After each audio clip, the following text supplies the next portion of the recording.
Hi, Sharon Brennan here, Cottage Lane Stamper. I'm an independent Stampin' Up! Demonstrator, and today I wanted to share with you one of the bundles from our new catalog. It is called Jar of Flowers, and it comes with this, it's bundled with this jar punch, excuse me. Anyway, we did have one similar to this a few years ago, a fruit jar, and it had framelits with it, but this punch is just a little bit smaller than that. So if you're wondering about that, that's for you. Anyway, one of the cards I'm going to share with you today is a card using the flowers here that look like roses to me, kind of like wild roses, and I'm pairing that with some paper from In Good Taste. And I've already stamped this, and I cut it out with I have a scan and cut machine, which you can scan the image, and then you can determine how much you want left around the border. So I've already pre-cut that, and we're going to color that with our Stampin' Blends here.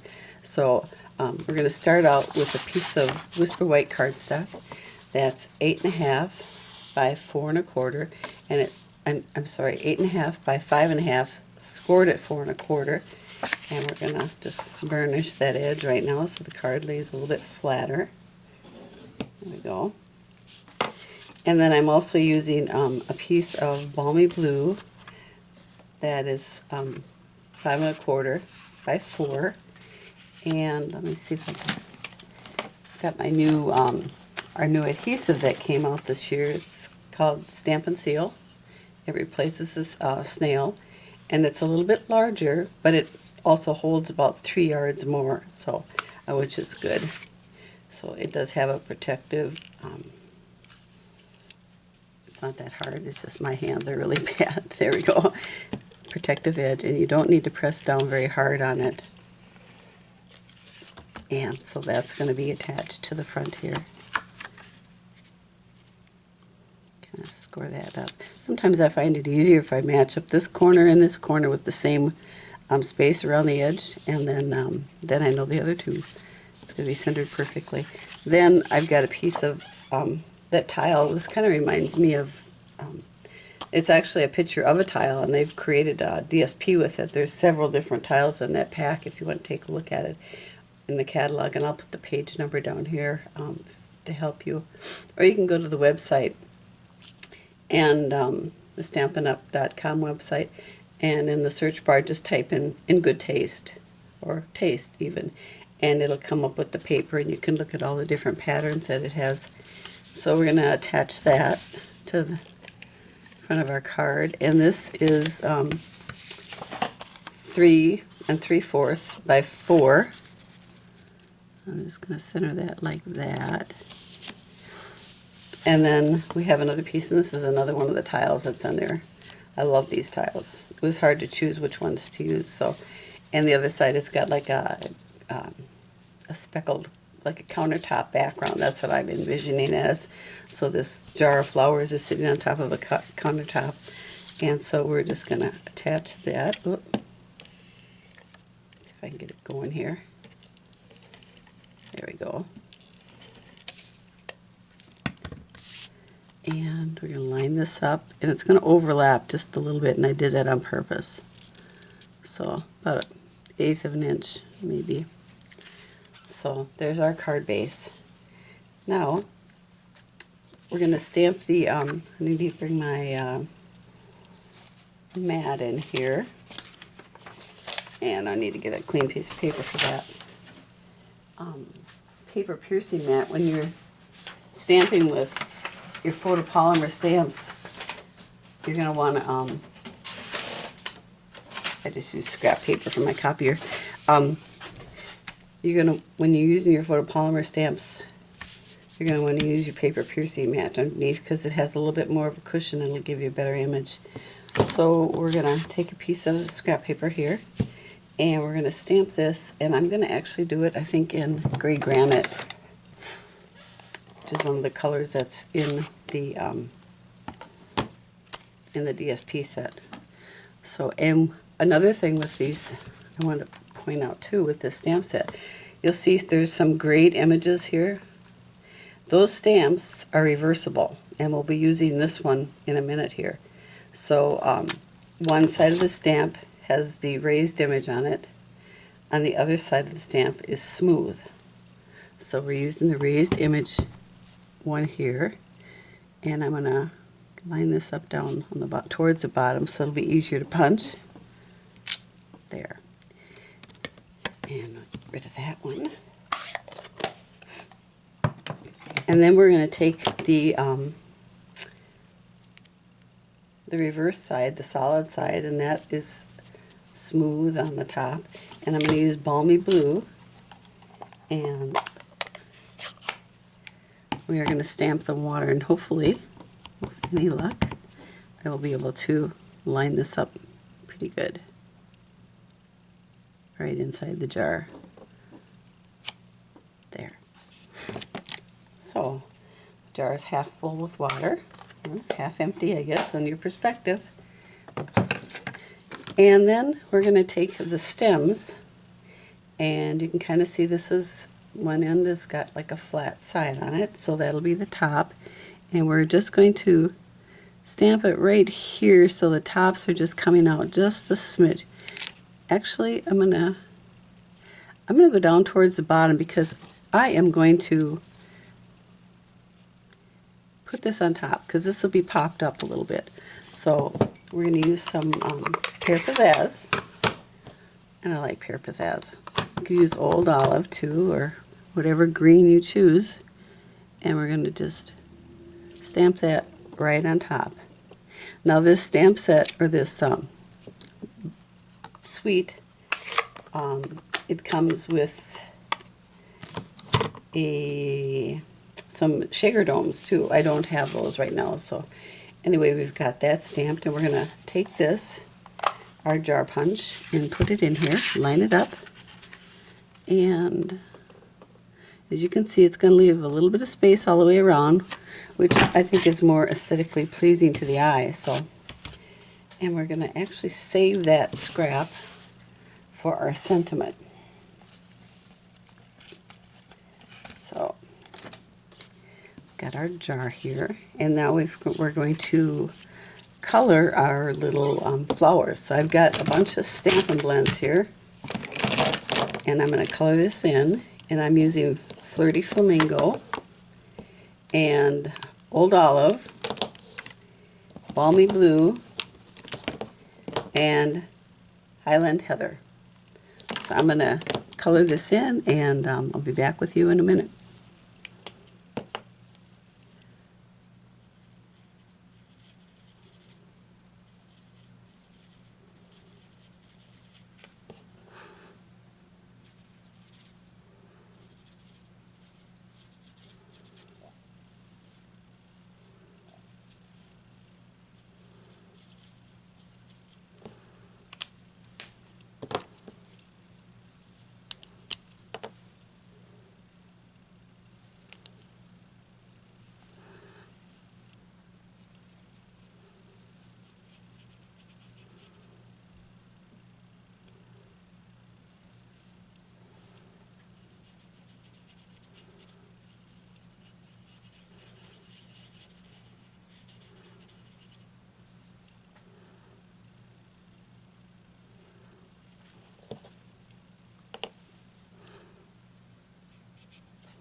there we are. It's all colored. Now, I thought I had grabbed Old Olive, but in fact I grabbed Granny Apple Green, and now I see I've forgotten something here.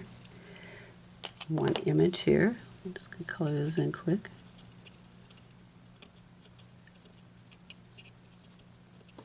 There. So once we went with it, we were kind of stuck. So I could use the color lifter to make them a little bit lighter, and if I wanted to do that. So we're going to put this on our card base, and it's going to go right here, kind of offset just a little bit, and get my adhesive. Let's see if I got it the right way.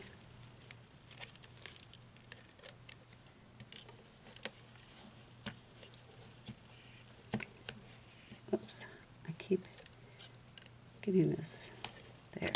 Put that here.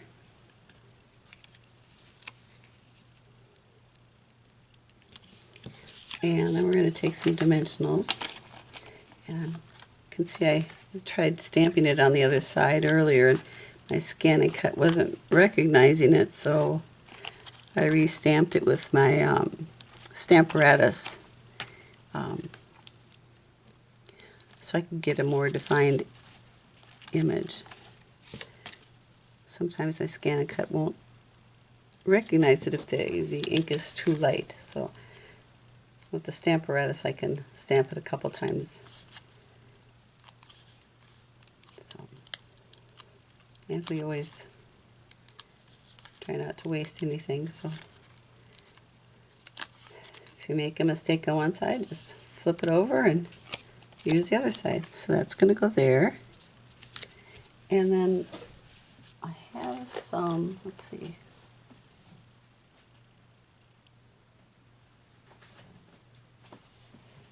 some of our white baker's twine, and I'm going to tie a bow.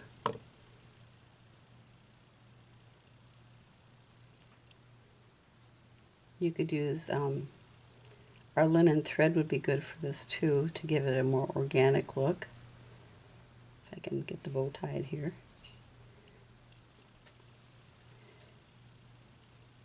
Let's see.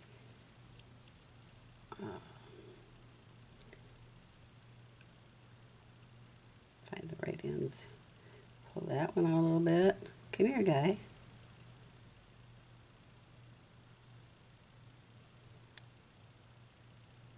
There. Got it.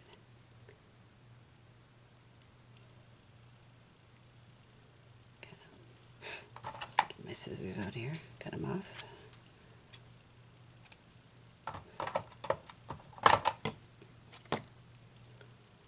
And I'm going to use a glue dot to attach it.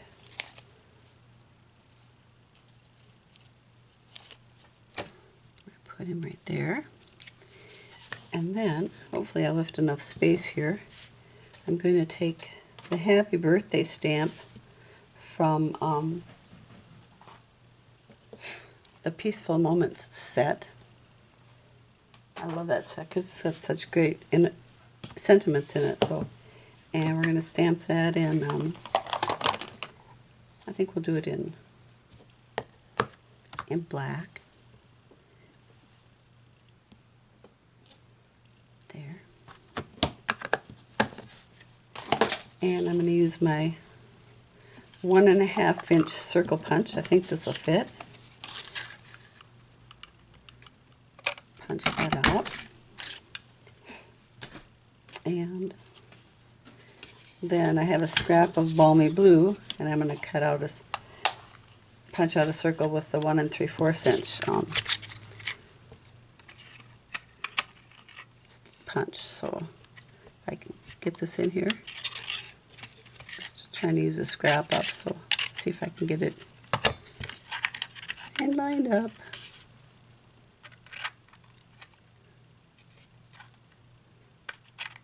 Farther down.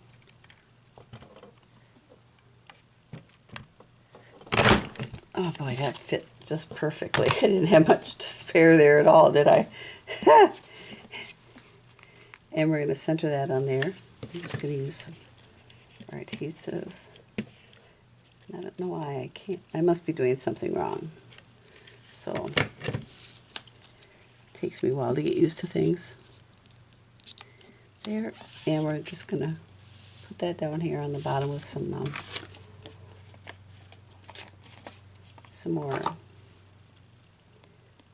dimensionals. So when you get to the bottom of your dimensionals, when you used everything on the inside, don't throw it away. Use the edges too. Maximize your budget. And they work just as well as the center parts do. I actually like the Stampin' Up! Dimensionals better than the pop-ups that you buy in the stores, because you do get a whole, I mean, this whole sheet is just covered with them, and you can use every inch of it. So, and there we have it. So, a beautiful vase of flowers sitting on the countertop, wishing you a happy birthday. So thank you for stopping in. I hope you enjoyed this. If you have any questions, please let me know. If you need supplies, you can go to my store, Cottage Lane Stamper. Nope, that's my blog, sorry, cottagelanestamper.blogspot.com. And my store is SharonBrennan.stampinup.net. Today is July 17th, I believe. And if you've shopped online through Stampin' Up, through a demonstrator, or just directly through Stampin' Up, there will be some changes to the look of the store. It's supposed to be a lot more user-friendly, and those changes will take place August 4th, 2020. So it'll take us all a little bit to get used to, and anyway, I just wanted to advise you of that. Thank you for stopping in. Take care, and may God bless you.